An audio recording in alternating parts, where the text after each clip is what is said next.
রাহুলের ন্যায় যাত্রা এফআইআর, রাহুল গান্ধীর বিরুদ্ধে এফআইআর করলো অসম পুলিশ।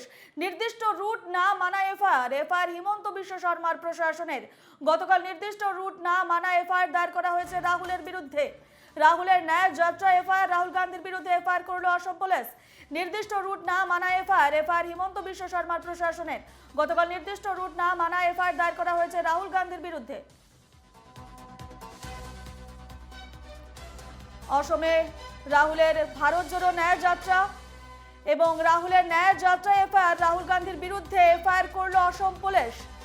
নির্দিষ্ট রুট না মানা এফআইআর করা হয়েছে এবং এফআইআর করেছে হিমন্ত বিশ্ব শর্মা প্রশাসন। গতকাল নির্দিষ্ট রুট না মানা এফআইআর দায়ের করা হয়েছে।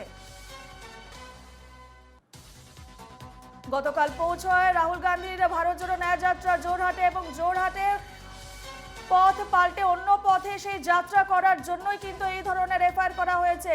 রাহুল গান্ধীর বিরুদ্ধে এফআইআর করলো অসম পুলিশ। নির্দিষ্ট রুট না মানায় এফআইআর করা হয়েছে।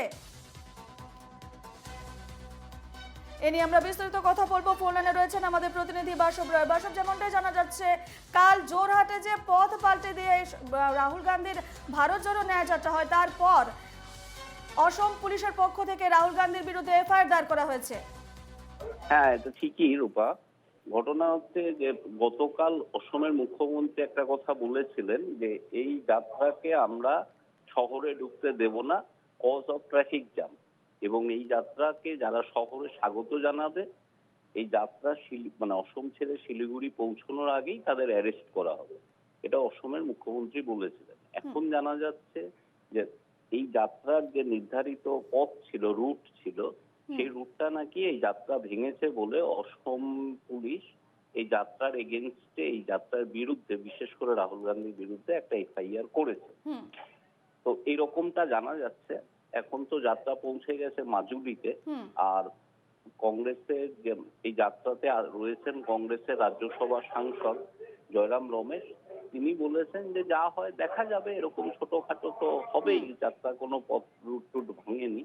কিন্তু এটা বোঝা যাচ্ছে যে যেভাবেই হোক যাত্রাকে একটু কম করে দেখানোর জন্য অসমের যে সরকার, রাজ্য সরকার, সেই চেষ্টাটা করছে।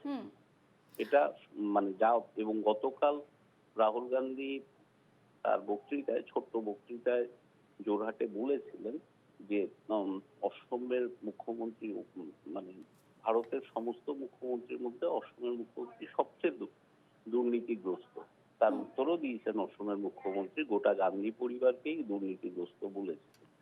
এখানে আমাদের যেটা দেখার বিষয় সেটা হচ্ছে অসমে যাত্রা আজকের পরে আরো 5 দিন থাকবে।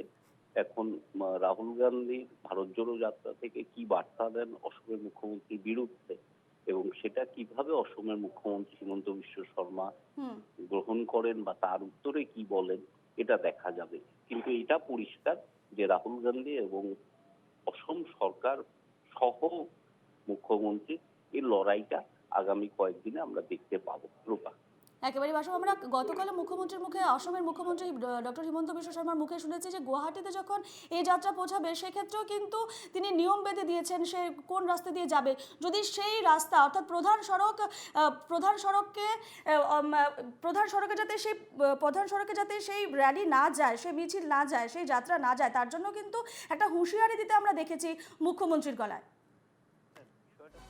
সড়ক না, বিষয়টা হচ্ছে যে এমনি তো যাত্রা ন্যাশনাল হাইওয়ে অর্থাৎ জাতীয় সড়ক দিয়ে যাচ্ছে, সেই পর্যন্ত পারমিশন অ্যালাউড।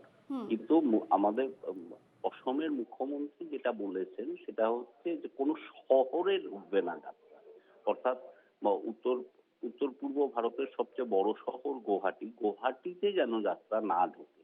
এখনো পর্যন্ত যাত্রা সম্পর্কে যা জানা যাচ্ছে, আজকে মাজুলিতে যাত্রা থাকবে, 22 তারিখ যেদিন রাম মন্দির উদ্বোধন, সেদিন যাত্রা থাকবে নগাঁওর শ্রীমন্ত শঙ্করদেবের যে স্মৃতি বিজড়িত ওইখানে বরদোয়া সত্রে, এবং 23 তারিখ গুয়াহাটি আসবে। 23 তারিখ গুয়াহাটিতে এসে একটা প্রেস কনফারেন্স আছে রাহুল গান্ধী, খুব শোনা যাচ্ছে প্রিয়াঙ্কা গান্ধীও সেই প্রেস কনফারেন্সে থাকতে পারেন গুয়াহাটিতে, এবং সেটা হবে হচ্ছে কংগ্রেসের এই আগামী যে লোকসভা ইলেকশন আসছে 2-3 মাস পরে, লোকসভা নির্বাচনের যে ইশতেহার প্রকাশ করবে। এবারে কংগ্রেস ঠিক করেছে যে ইশতেহারটা তৈরি হবে মানুষের মতামত নিয়ে, সেই বিষয়ে রাহুল গান্ধী কথা বলবেন গুয়াহাটিতে, এবং গুয়াহাটি যেহেতু উত্তর পূর্ব ভারতের সবচেয়ে বড় শহর, এইখানে প্রেস কনফারেন্সের জায়গাটা রাহুল গান্ধী এই সুযোগটা ছাড়বেন না।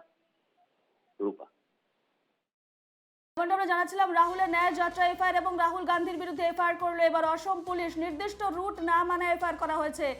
জোরহাটে কাল পৌঁছায় রাহুল গান্ধীর ভারত জোড়ো ন্যায় যাত্রা এবং পথ পাল্টানোই কিন্তু রুট না মানায়, অর্থাৎ পথ পাল্টানোর জন্য এফআইআর করা হয়েছে হিমন্ত বিশ্ব শর্মার প্রশাসনের তরফে। গতকাল নির্দিষ্ট রুট না মানায় এফআইআর দায়ের করা হয়েছে রাহুল গান্ধীর বিরুদ্ধে। রাহুলের ন্যায় যাত্রা এফআইআর, রাহুল গান্ধীর বিরুদ্ধে এফআইআর করলো অসম পুলিশ।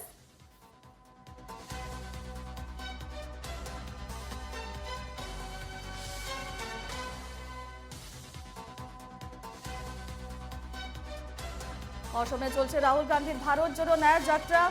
গতকাল জোরহাটে রুট পাল্টানোই কিন্তু রাহুল গান্ধীর বিরুদ্ধে এফআইআর করলো অসম পুলিশ। নির্দিষ্ট রুট না মানায় হিমন্ত বিশ্ব শর্মার প্রশাসনের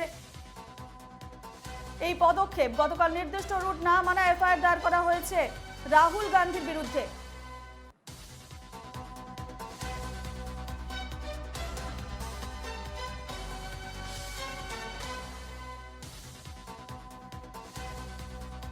অসমে রাহুলের ন্যায় যাত্রা নৌকো করে ব্রহ্মপুত্র পেরোলেন কংগ্রেস সাংসদ। জোরহাটে জনসংযোগ সোনিয়া পুত্রের। রাহুলের ন্যায় যাত্রায় যেমনটাই জানা যাচ্ছে, রাহুলের ন্যায় যাত্রা এফআইআর, রাহুল গান্ধীর বিরুদ্ধে এফআইআর করলো অসম পুলিশ। নির্দিষ্ট রুট না মানে এফআইআর করা হয়েছে রাহুল গান্ধীর বিরুদ্ধে।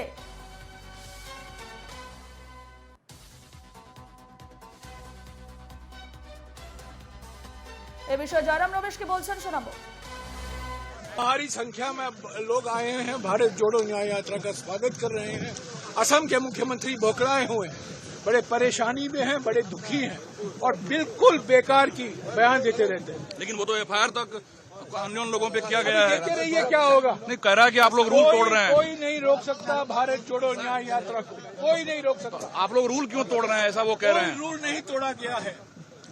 असम के मुख्यमंत्री पूरा प्रयास कर रहे हैं ताकि लोग सड़क पे नहीं आए, राहुल जी को देखने का मौका नहीं दे रहे हैं, भारत जोड़ो न्याय यात्रा का स्वागत करने नहीं दे रहे हैं। जो कुछ उनको करना है करने दीजिए, हमें जो कुछ करना है हम करते रहेंगे, हम अपना धर्म निभाएंगे। मैंने कहा है असम के मुख्यमंत्री जो कुछ भी कहे, उनको जो करना है वो करने आप लोग दीजिएगा। गिरफ्तार होने को तैयार हैं। हम लोग भारत जोड़ो न्याय यात्रा को बरकरार रखेंगे। अगले 7 दिन में हम असम में गिरफ्तार होने को तैयार हैं। गिरफ्तार होने को तैयार। देखिए गिरफ्तार करना चाहते हैं तो गिरफ्तार करने दीजिए ना, हमें चुनौती स्वीकार है।